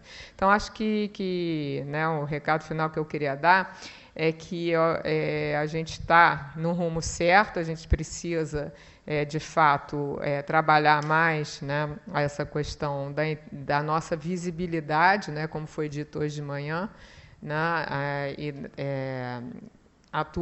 atuando, né, mais no sentido também de ter produções, né, para a sociedade, né, as atividades de extensão, mas também a produção científica, né, a produção em eventos e tal. Acho que todos os alunos aqui sabem disso, a gente está sempre estimulando-os a participar de eventos, publicar, escrever artigos, né, porque eu acho, né, Léo, me lembro que quando o Leonardo, por exemplo, estava fazendo a dissertação, o salto de qualidade que ele deu depois que a gente publicou aquele capítulo no livro do Farley, né?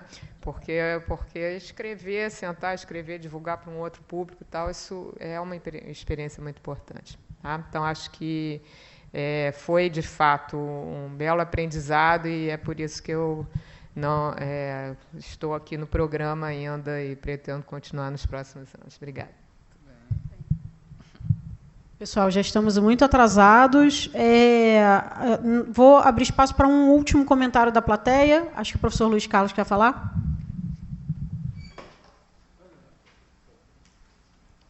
Vou falar. Por aqui? Tá. Bela mesa, muito interessante. Eu queria pontuar alguns aspectos. Em primeiro lugar, como vocês colocaram, o principal papel de formação de mestrado e doutorado não é só para a reprodução do mundo acadêmico. Eu estava vendo agora, enquanto vocês estavam falando, quando você levantou a questão dos 3.000 doutores por ano no Rio de Janeiro. Quando você pega a média da OCDE, você tem mais do que 1% da população com doutorado, com pico na Suíça, alguma coisa como 2%, da população com doutorado.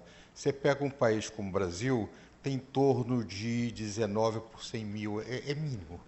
O Brasil está muito, muito aquém do que precisa para países do gênero. Só que tem uma coisa importante para chamar a atenção. Foi muito vendida a ideia no Brasil de que existe quase uma lei de sé da educação. A educação gera a sua própria demanda. Isso não é verdade. Se nós somos um produto do crescimento econômico também.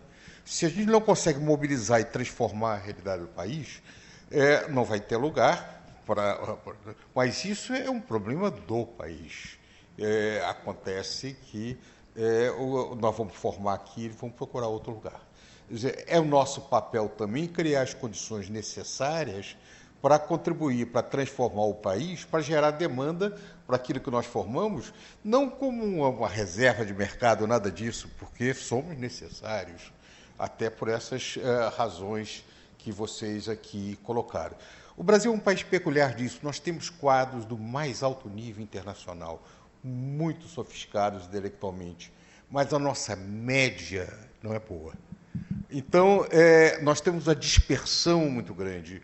O nosso papel também, com a trajetória de cada um de vocês, é contribuir para aumentar a média de profissionais que, de alguma maneira, fazem um trabalho de bom nível. É contribuir com isso no local de trabalho e estimular também a ampliação da formação. Isso vale em todas as coisas, vale na universidade, vale na empresa privada, vale no Estado. Nós temos quadros sempre excepcionais, mas o que nós temos que puxar agora é a massa da população.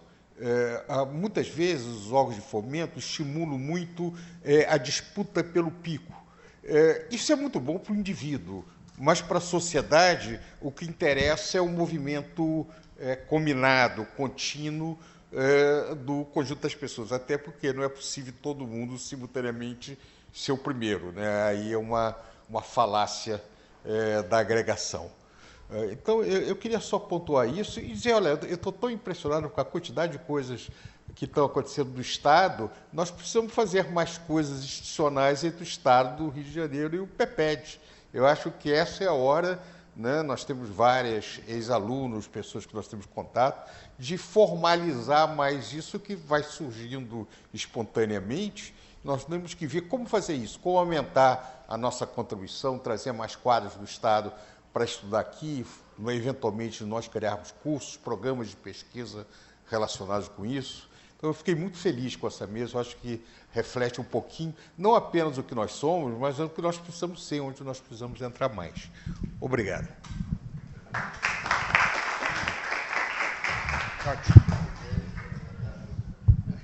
Pessoal, declaro então encerrada a mesa.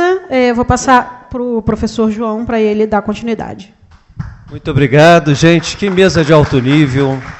Mas agora, sem mais delongas, eu vou convidar para presidir essa mesa o Vitor Pimentel, por gentileza, nosso ex-aluno, a professora Cláudia Chamas, nossa querida professora que está desde o início do programa, e nossa ex-aluna do Médicos Sem Fronteiras, a Renata Reis, lembrando que o Vitor é do BNDES, ou seja, a gente tem gente egressa do PEPED de todos os cantos.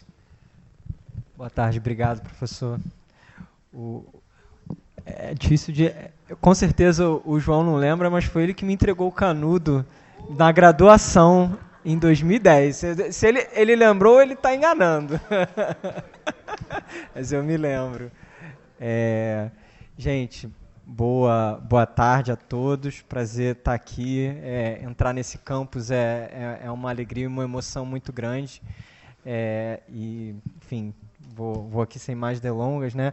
Também agradecer a Renata, que está cedendo um pouquinho do tempo dela aqui para o PEPED, apesar das emergências do mundo, né?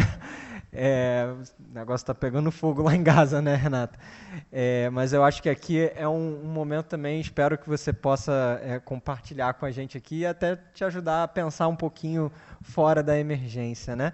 E aqui a professora Cláudia, que está desde a fundação do PEPED, e eu queria começar por esse ponto de que o PEPED não é apenas um programa interdisciplinar, mas ele também é interinstitucional, né? Tem duas entidades da administração pública federal, né? A UFRJ, em parceria com a Fiocruz. Então, Cláudia, se você puder começar contando um pouquinho de como é que a Fiocruz entrou nessa empreitada também, e trazendo esse aporte. Eu que sou da área de saúde, né, o meu último comentário aqui bem rapidinho, né? Quando a gente está falando de política pública e falar do SUS, talvez, eu sou suspeito para falar, mas é a política pública mais importante do país nos últimos 30, 40 anos. Assim, é um modelo para muitas outras. Então, eu queria, Cláudia, trazer esse aporte aqui da saúde para as políticas públicas também. Obrigada, Vitor. Boa tarde a todos. É um imenso prazer, agradeço demais o convite da Associação de Mestres e Doutores, do PEPED, da coordenação do PEPED. É uma grande alegria estar aqui, né? Eu estive envolvida, acho que desde quando a Ana Célia começou a pensar o PEPED, né?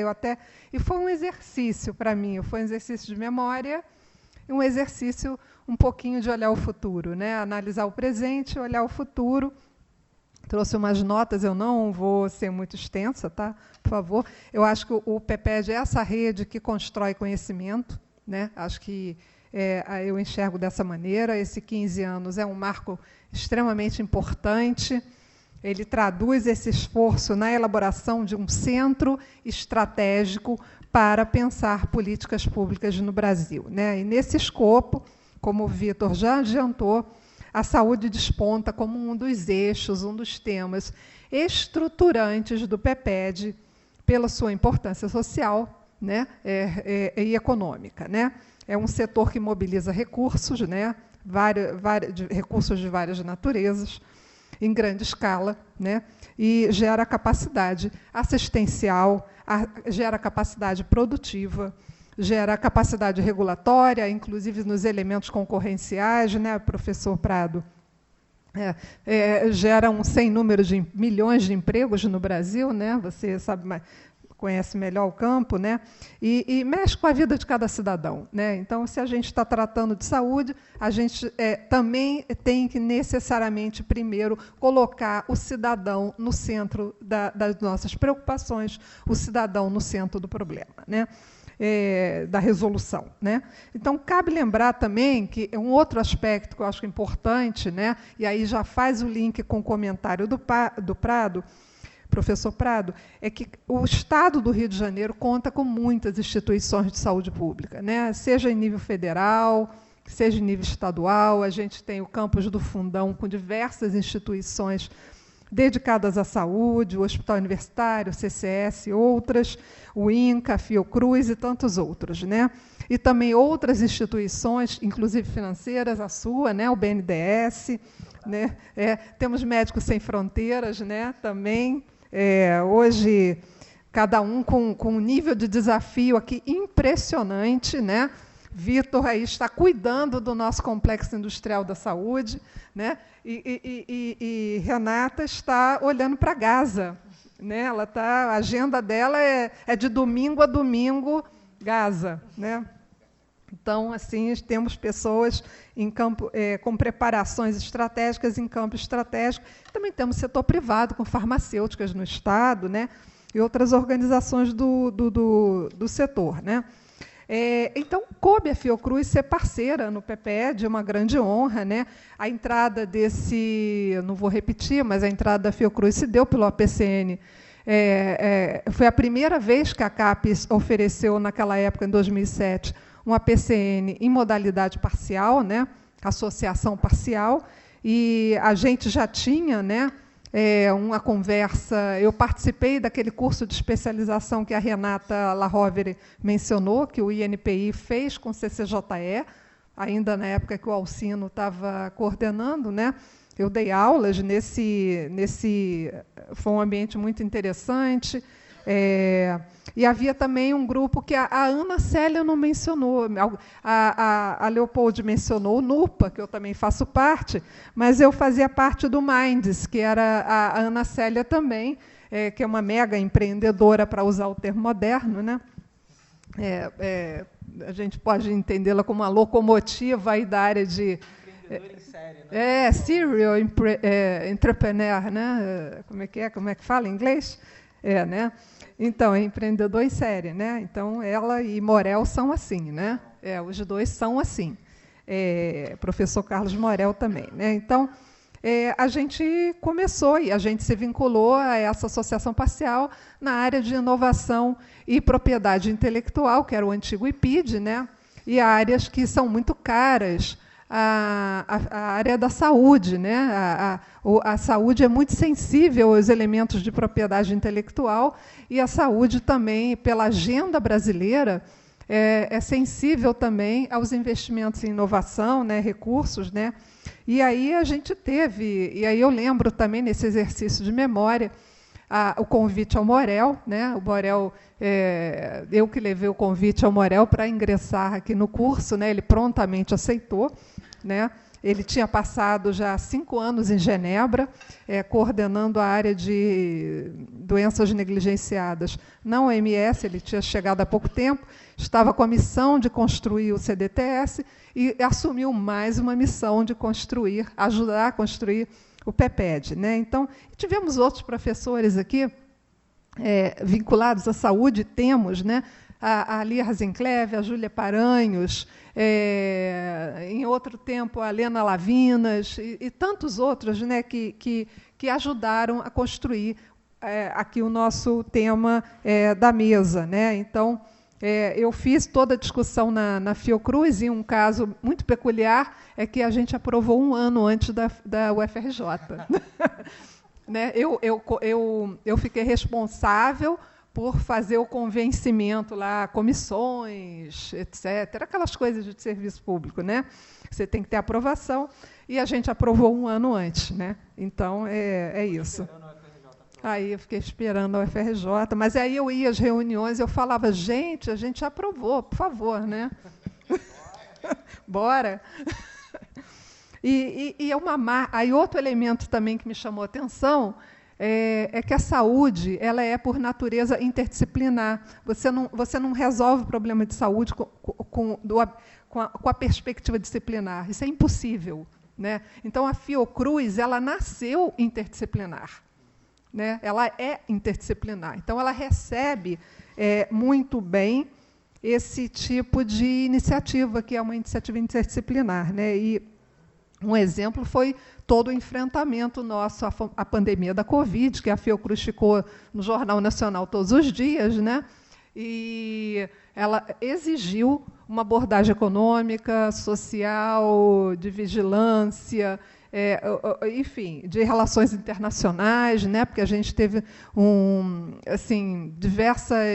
diversos desafios no campo internacional.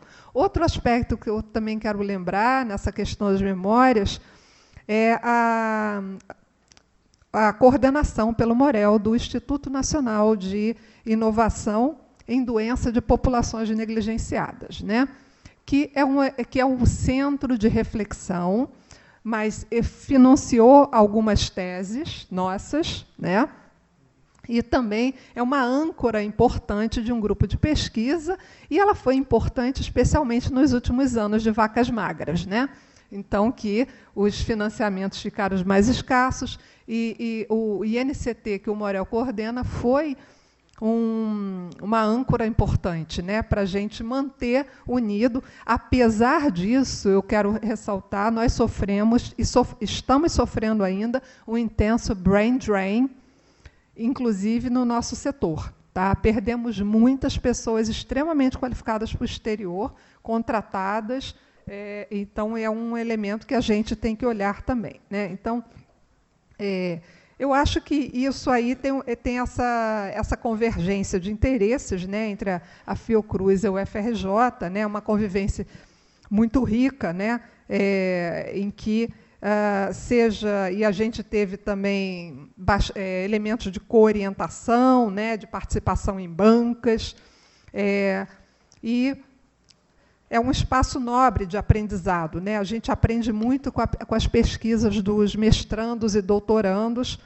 e também com todos os outros trabalhos acadêmicos, né? Então, é muito importante e gratificante olhar para a produção de dissertações e teses, e temos diversos elementos relacionados à saúde, né? Inovação, temos tese na área de tributação em saúde, financiamento, questões empresariais, saúde suplementar, redes de atenção, propriedade intelectual, filantropia, saúde da família, saúde no trabalho e outros temas, né? Nessas tantas centenas de teses já e dissertações defendidas, muitas são da área da saúde, né? Então,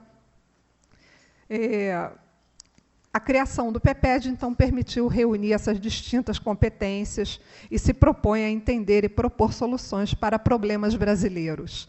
Essa sinergia entre competências e instituições é o que agrega valor e permite obter soluções de conhecimento que, de outra forma, não seriam possíveis ser obtidas, né, com tamanha qualidade, né?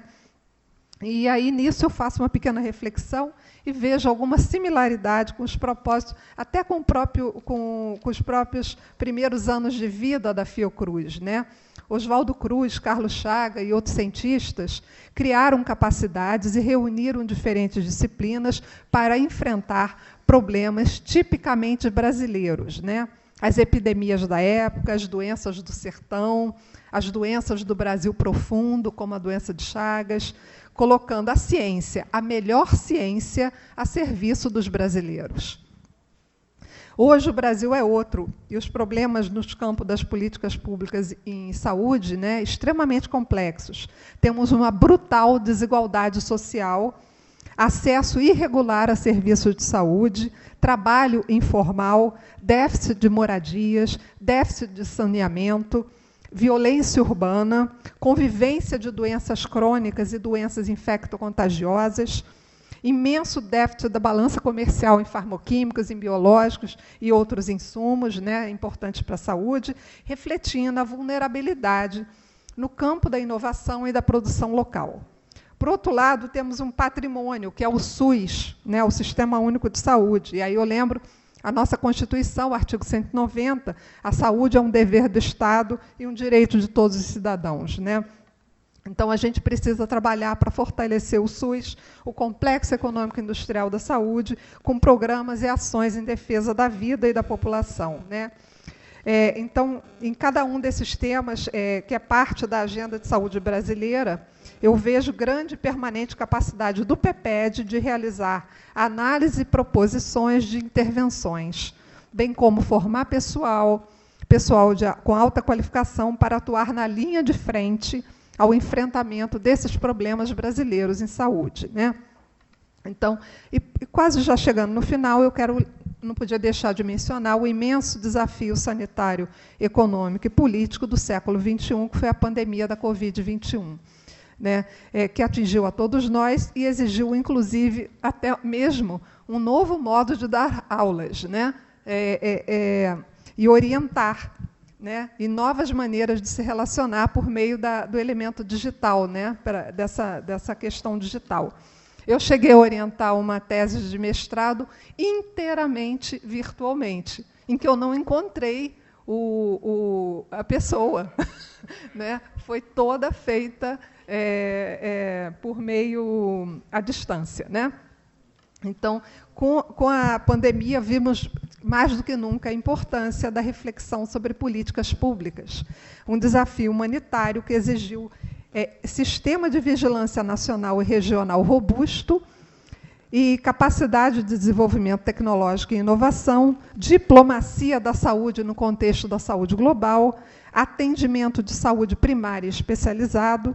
Isso tudo se reflete, vem se refletindo até no conhecimento gerado no PEPED, né? Então, eu já recebi diversos trabalhos de disciplinas com foco na pandemia e também a orientação de tese, que a Ana Cossenza ela está realizando uma tese sobre inovação relacionada à pandemia da Covid-19, né? É minha orientanda. E me orientando e do professor Carlos Morel também. Então, o PEPED, então, é também fundamental no enfrentamento a essas crises de saúde, pandemias, e está capacitado para acrescentar, né, conhecimento nesse desafio brasileiro, né? Também quero destacar as questões de aspecto de gênero, tantas mulheres formadas no PEPED, acho que é um ponto muito importante, com capacidade de liderança, formulação e intervenção. O PEPED tem sido muito importante na vida das mulheres, né? Então, ela depois vai dar o seu depoimento, né? Então, você é um grande exemplo disso, e temos tantos outros, né? E também aspectos de integração regional, recebemos alunos de outros estados, até de outros países já recebemos, né? E a Fiocruz, então, eu quero dizer que ela está mais do que satisfeita com a parceria com a UFRJ, a gente renova os nossos laços, renova os nossos compromissos, né, nessa aliança chamada PEPED, né? Estamos empenhados em fortalecer esse programa de mestrado e doutorado, e a Fiocruz se beneficiou muito com essa convivência, né? Com formação de pessoal. Temos várias pessoas, vários servidores ou trabalhadores formados no PEPED que trabalham na Fiocruz, né? Estamos constantemente recebendo no PEPED pessoas da Fiocruz ou pessoas também interessadas ou que trabalham na área de saúde, né? E todas produzindo análise de alto nível, né? Então, eu acho que é isso. passar a palavra aqui para o nosso coordenador. Agradeço demais esse espaço, é uma grande alegria. Também foi uma grande emoção hoje de manhã, né? Ouvir os depoimentos dos nossos coordenadores, ouvir um pouco da história do PEPED, uma linda homenagem à professora Ana Célia Castro. Sou uma grande fã e admiradora da professora Ana Célia, com toda a sua energia, né, essa energia de renovação, de sempre estimular professores e alunos. Enfim, hoje tem sido um dia assim, de muita alegria. E a Fiocruz ela renova esses votos de parceria, de aliança com o PEPED. Obrigada. Bom, queria aproveitar para trazer essa homenagem que a gente gostaria de fazer do PEPED à Fiocruz, e essa, gostei da que a Cláudia usou, né? Renovação de votos, né? De 15 anos a gente está renovando os votos. Chega aí, Bernardo. Eu entrego aí a plaquinha. Você não quer sair no vídeo, né? Está se escondendo aí.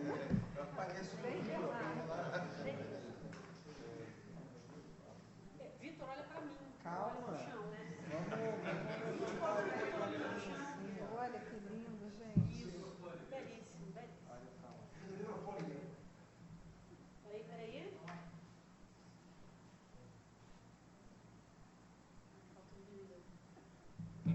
Ótimo, obrigada,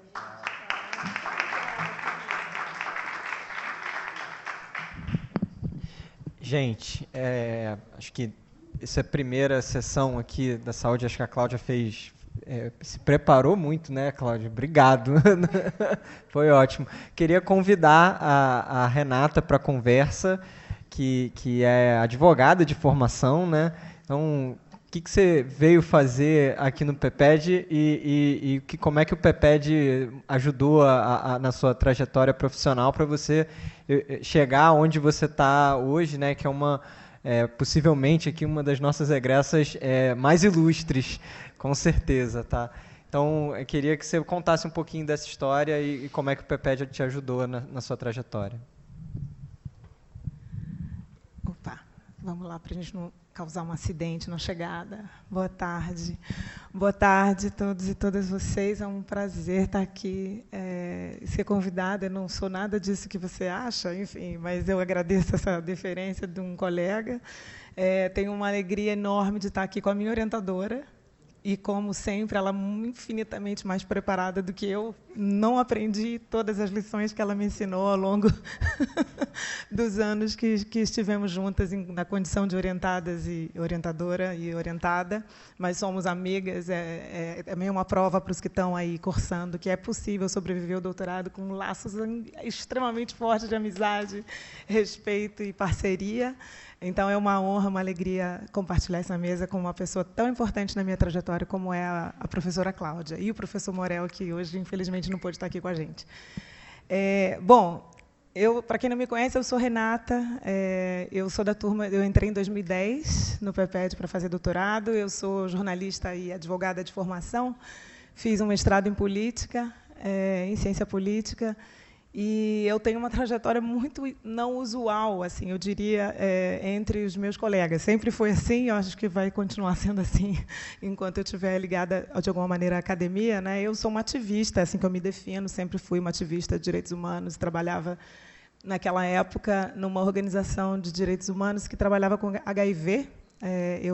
Eu era responsável por um projeto de propriedade intelectual e acesso a medicamentos para pacientes vivendo com HIV. Eu coordenava uma rede de 17 organizações nacionais e internacionais e buscava profundamente aprofundar a minha capacidade de compreensão intelectual sobre inovação, propriedade intelectual e saúde. E comecei a pensar que era muito importante para mim ingressar no doutorado para me dedicar ao aprofundamento de uma compreensão que, para mim, era muito crucial. Eu fazia litígio estratégico naquele momento, fazia muito litígio, litigava no STF, e eu sempre me deparava com uma assimetria brutal de informações e de acesso aos juízes e desembargadores, e eu sempre escutava uma frase no final das conversas que é: mas tem que ser assim porque a lei é assim. E eu falava: mas isso é completamente absurdo. Algumas das decisões que eram tomadas do ponto de vista da promoção do acesso e da inovação, do acesso à inovação médica. E não há ninguém mais interessado em inovação do que um paciente vivendo com uma patologia cuja qualidade de vida ou a vida depende de um produto. Então, a gente está falando de gente que valoriza a inovação acima de todas as coisas, muitas vezes. E a conversa terminava nessa frase: não, é assim porque é assim. E o lugar da academia, para mim, é o lugar das grandes perguntas, né? Então, a minha ambição naquele momento era vir para uma universidade que me ajudava a responder: mas por que a lei é assim? Não nasceu numa árvore. Né? As políticas públicas são fruto de tensão política da grossa. Não se nasce, a política pública não é dada, não acontece por um acaso, ela acontece por uma disputa brutal de poder. E, nesse tema em especial, se eu via na ponta do litígio a assimetria, eu sempre estava nas antessalas dos juízes, eu e mais uma colega advogada de direitos humanos contra 7 homens dos maiores escritórios do Brasil, eu podia imaginar que essa política pública deve ter sido desenhada de uma forma bastante assimétrica. Então, eu cheguei no PPED para responder uma pergunta muito objetiva, assim: quem fez essa lei? A Lei de Propriedade Industrial Brasileira, de 91. Eu queria entender... de 96. Eu queria entender como é que essa lei foi feita. Era uma pergunta muito fundamental. Então, tem que ser um programa muito especial para aceitar uma aluna como eu, que tinha perguntas desse nível. Assim. Então, eu queria começar essa conversa, e, para mim, é uma conversa muito informal. Eu tentei não me preparar, até porque eu queria falar mesmo com o coração. O PPED foi muito generoso comigo. Assim. Eu cheguei mais jovem do que sou hoje, mais abusada do que sou hoje. Estou tentando... trabalho com Gaza, né? Não melhorei muito. Daí a melhorar e ficar careta, não consegui. Nunca vou conseguir. Mas, enfim, eu cheguei com muita ousadia, assim, querendo... Eu litigava contra os maiores escritórios do Brasil em face dos medicamentos mais caros que estavam no pipeline para HIV. Junto com bravos colegas que estavam comigo naquela ocasião. E o PPED foi muito generoso comigo, muito generoso. Eu achei que o PPED tinha um match perfeito, era um lugar onde eu poderia ter colegas da Fiocruz, professores da Fiocruz, com pesquisadores da UFRJ, com a ambição de explorar a inovação tecnológica e saúde na linha da propriedade intelectual. Então, para mim, era muito, muito perfeito assim, a combinação, né? Tive a felicidade de encontrar a professora Cláudia, que topou e veio comigo nessa. Então, basicamente, eu estudei o lobby do Congresso Nacional, fiquei 4 anos em Brasília, enfiada lá no Congresso, conversei com todo mundo que eu pude. Eu estava estudando o invisível, o nome da minha tese é Redes Invisíveis, eu estava estudando onde não havia lastro, ou vivia na memória de alguém, ou não estava escrito em quase lugar nenhum. E tive a felicidade de encontrar pessoas que tiveram o desejo de me contar a história, e fiz o que pude para desvendar aquilo, e ficou óbvio, ao fim e ao cabo, que a legislação que foi aprovada foi fruto de uma pressão absurdamente insuportável, até para os legisladores da época. O número de emendas da legislação de propriedade industrial brasileira só perdeu para a Constituinte, em tamanho de tentativa de influência. Então, essa resposta, para mim, foi muito significativa. Mudou a decisão dos juízes ao fim e ao cabo? Seguramente não, mas eu nunca mais aceitei aquela resposta: a lei é assim porque ela é assim. Eu botava o meu livro em cima da mesa. Então, se eu ler isso aqui, depois o senhor me disse: a lei é assim porque ela é assim. Ela não nasceu assim, senhor. Isso é fruto de uma disputa brutal, e que tem um lado que perdeu e tem um lado que ganhou. Todo mundo sabe qual é, está lá no último capítulo da tese. Enfim, eu acho que eu posso começar a conversa por aí, a gente pode seguir essa conversa, mas acho que essa combinação do PPED em relação à saúde em especial, e aí voltando ao tema da professora Cláudia sobre a interdisciplinaridade da agenda, continua sendo absolutamente relevante 15 anos depois. E, na minha avaliação, nunca vai mudar, né? É um tema do direito, é um tema da economia, é um tema da história também, é um tema das ciências sociais, é um tema da diplomacia. E eu acho, e aí talvez a minha contribuição seja falar um pouco como esse programa foi útil e interessante para mim, num lugar de representação do Brasil no mundo, né? A gente acabou de fazer uma mesa super interessante com os meus colegas anteriores, falando sobre como o local é absolutamente relevante no desenho da inovação, se você pensar no Rio de Janeiro, mas você pode pensar o papel do Brasil no mundo, a partir da lente da inovação, da propriedade intelectual, da saúde, da interdisciplinaridade da saúde. E hoje eu dirijo Médicos Sem Fronteiras e a gente está propondo um projeto de lei, pela primeira vez, ano que vem, sobre marco regulatório de ajuda humanitária, porque a gente passou toda sorte de agrura durante a Covid no Brasil por falta de marco legal. E eu aprendi isso no PPED. Então, acho que é isso.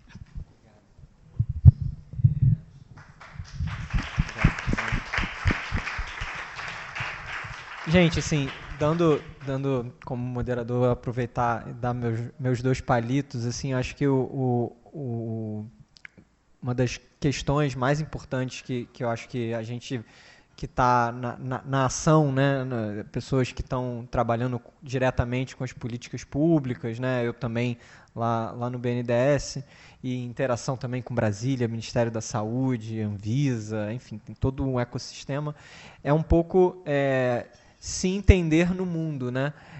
Entender que às vezes a gente que é parte de uma pequena parte de uma grande engrenagem, né? E se você está só ali fazendo o seu pequeno trabalho, você não consegue enxergar o todo. Então, para mim, né, a minha jornada, eu acho que eu me identifico muito com o que a Renata falou, que às vezes você está vendo aquela engrenagem ali não está funcionando, está emperrada, e aí você dá um passo atrás, respira, vamos para a academia tentar entender, né, tudo o que está acontecendo, né, fazer um sobrevoo. E aí quando a gente volta a ser engrenagem, a gente consegue entender porquê e atuar talvez de forma mais assertiva, mais efetiva. Eu vejo essa experiência muito assim.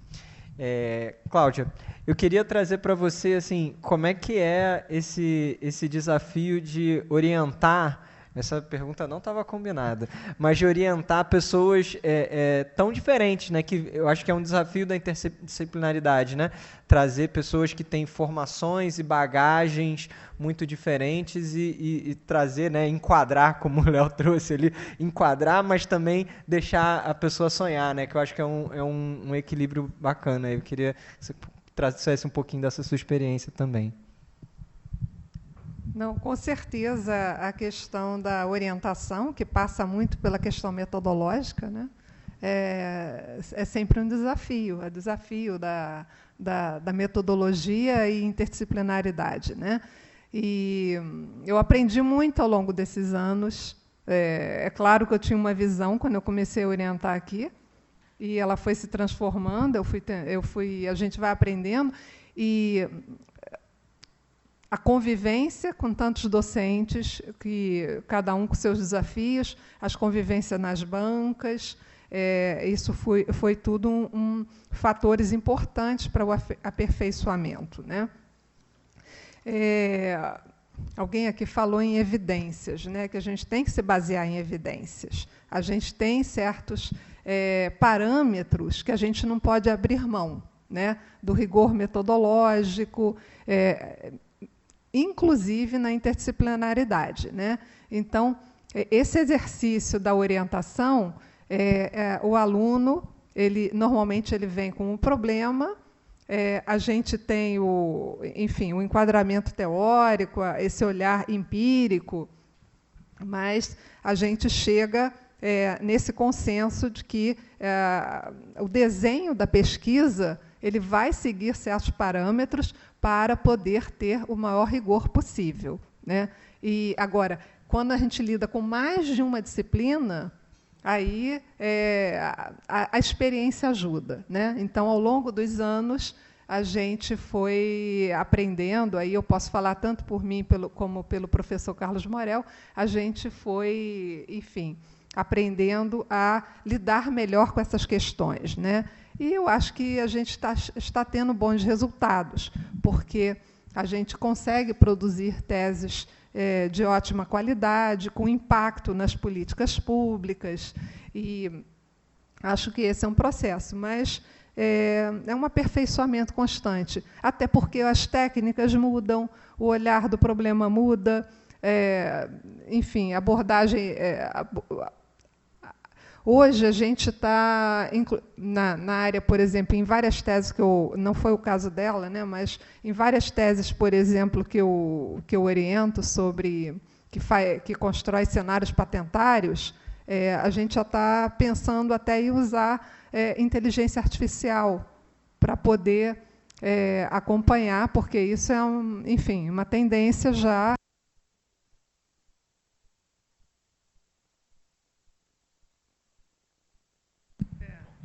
Pronto, voltou. Então, essas coisas e faz parte do trabalho do professor, né? A gente também é um pouco aluno também e tem que entender para onde a técnica está indo, e o aluno vem, traz novos desafios, e enfim, é uma via de mão dupla, né? Então, não é só o professor que chega com a solução pronta, né? A Renata, ela é um exemplo perfeito, né? Ela fez uma pesquisa metodológica brilhante, né? Que foi como medir defesa de interesses no ambiente legislativo, né? Então, foi um enorme desafio metodológico e, enfim, a tese dela é uma referência na área e temos um livro publicado, né? A tese dela virou um livro, né, com bastante reconhecimento. Eu acho que é a principal tese do Brasil nessa área. Então, é isso. Obrigado, Cláudia. Não sei se foi muito claro. Foi sim, foi ótimo. E Renata, a gente estava comentando um pouquinho nas outras mesas do PEPED sobre sair também, acho que a mesa anterior falou muito do local, mas o pessoal também está preocupado ali de como é que a gente estreita e faz mais conexões para fora até do Brasil, né? Quando a gente discute políticas públicas, elas têm muito esse caráter de como é que o local, né, de como é que cada país ou que cada estado ou município, cada ambiente de política pública fala, mas e essa relação fazer entre países e conectar políticas públicas diferentes e às vezes trazer a política pública baseada em evidência, né, o que funciona no outro país, será que funciona no meu país? Então eu queria, você que trabalha numa organização que é internacional por natureza, como é que você enxerga essa questão e até a possibilidade de internacionalização aqui e de conexões do próprio programa? Bom, eu falo muito, essa é a minha mesa de saúde, eu acabo falando sempre da área onde eu tenho mais trânsito, né? Mas eu acho que cabe para muitas outras áreas. Eu acho que tem muito mais espaço do que a gente pensa para a forma de fazer brasileira e para a forma de refletir os problemas em políticas públicas brasileira para fora. Eu acho que a gente usa menos do que a gente deveria, eu acho que tem mais espaço do que a gente pensa. Acho que a barreira da língua é um tema clássico no Brasil, não é um problema só do Brasil, mas é um tema clássico para o Brasil. Mas, no tema de saúde, em especial, o Brasil é uma potência de relevância do desenho de políticas, né? Por exemplo, no combate à fome também. Mas, em saúde, a diplomacia brasileira, historicamente, tem uma posição muito ousada e muito criativa nos ambientes multilaterais, nos espaços acadêmicos também, e na sociedade civil. A resposta, por exemplo, de HIV do Brasil, ela é uma referência e sempre será, embora todas as tentativas dos últimos anos de destruição não serão capazes de fazer, reconhecida pela OMS como modelo, porque a sociedade civil é muito ousada nesse tema, disputa a política pública.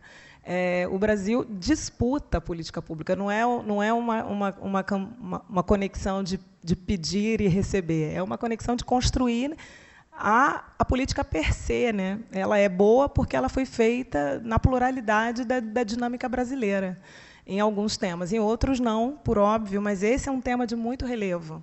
Então, hoje eu dirijo Médicos Sem Fronteiras no Brasil. Médicos Sem Fronteiras no Brasil é o maior escritório do Sul global de MSF. Isso tem uma razão, isso não é uma coincidência. Eu acho que tem uma potência, uma vibração, uma energia de disputa das agendas internacionais, e eu acho que tem muito mais talentos a serem descobertos, a serem catapultados para as agendas internacionais. Acho que a gente tem que superar um certo complexo de nem sempre dá para falar nesses ambientes, tem europeu demais aqui. Eu acho que a gente tem que superar coletivamente essa agenda de que a gente é muito capaz e a gente é muito potente. Também não quero fazer uma agenda nacionalista, né, de ufanismo, não é isso. Mas é que eu realmente me convenço quando eu leio políticas públicas. Eu trabalhei na região, para a MSF, eu trabalhei para a América Latina há muitos anos, como especialista de acesso humanitário para a MSF Bélgica na América Latina. Então, eu me debrucei sobre legislações e formas de fazer saúde na região também. E eu sempre via a qualidade da dinâmica brasileira em algumas daquelas agendas e que a gente não troca com os vizinhos. E aí eu não estou nem falando só dos Estados Unidos e Europa, não. Tem muita coisa legal para fazer aqui na região também.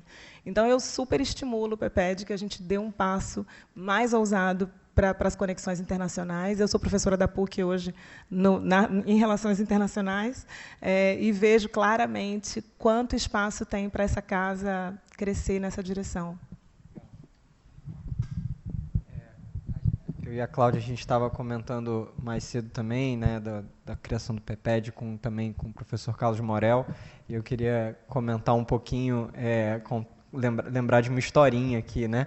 Eu fui aluno, né, da Cláudia do Morel em 2016 quando eu teve um dia uma aula, a gente chegou, o Morel estava com a malinha, aí a gente falou, professor, ele estava super chateado, porque ele não ia conseguir dar a aula dele inteira, de 1h40, ele só ia dar metade da aula, porque ele tinha que pegar um voo. Professor, tudo bem e tal, você tá indo para onde? Está indo para Brasília? Está indo para Salvador? Não, eu estou indo para Genebra, no Fórum da Organização Mundial de Saúde. E ele estava preocupado porque ele ia dar meia aula, né? Então, isso eu acho que mostra muito as duas coisas, né? O comprometimento aqui dos docentes com os seus alunos, né? E também essa potência de atuar no mundo que o PEPED tem. Então, já queria, não sei se alguém da plateia tem alguma pergunta para fazer aqui, ou alguma consideração? Professor Prado.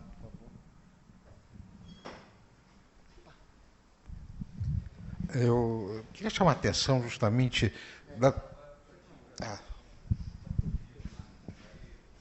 Renata, eu queria chamar a atenção da beleza dessa diversidade, que é justamente você, com a sua formação jurídica, atuando numa área de direitos humanos, né, no campo da medicina e da formulação de estratégias.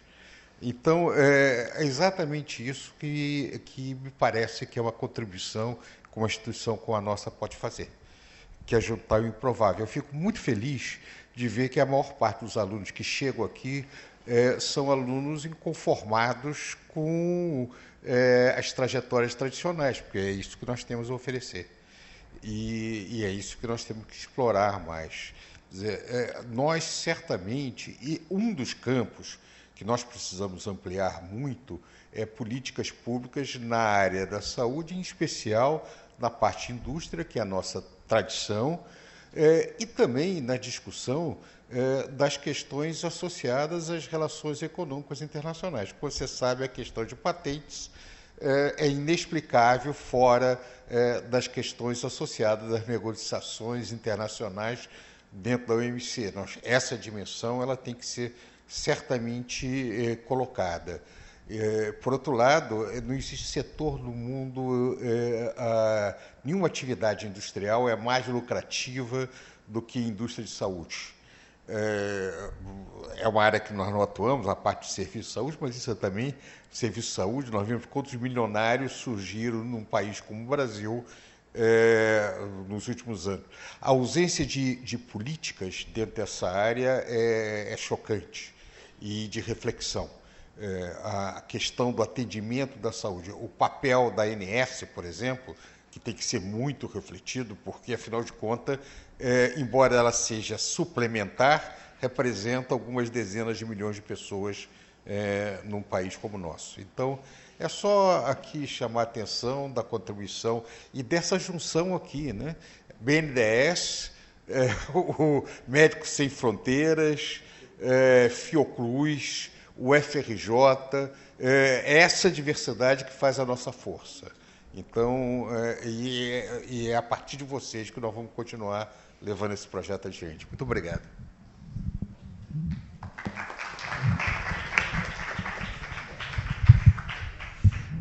Renata, Cláudia, querem deixar considerações, um recadinho final aí? O que vocês querem falar? Renata primeiro?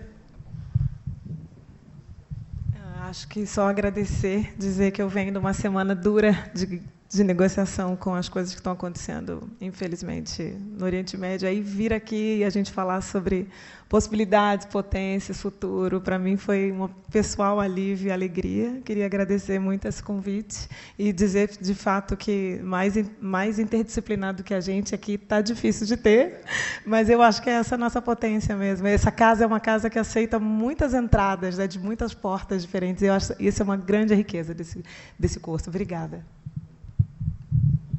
Também só agradecer mais uma vez o convite, né, o gentil convite, e está sendo um dia realmente muito estimulante. Acho que a gente teve essas apresentações muito pessoais, né, essa memória do PEPED e esse olhar para o futuro que o Prado e o Cury trouxeram para os nossos próximos anos e como é que a gente pode ficar um pouco melhor e oferecer mais para a sociedade. Obrigada. Declaro encerrada.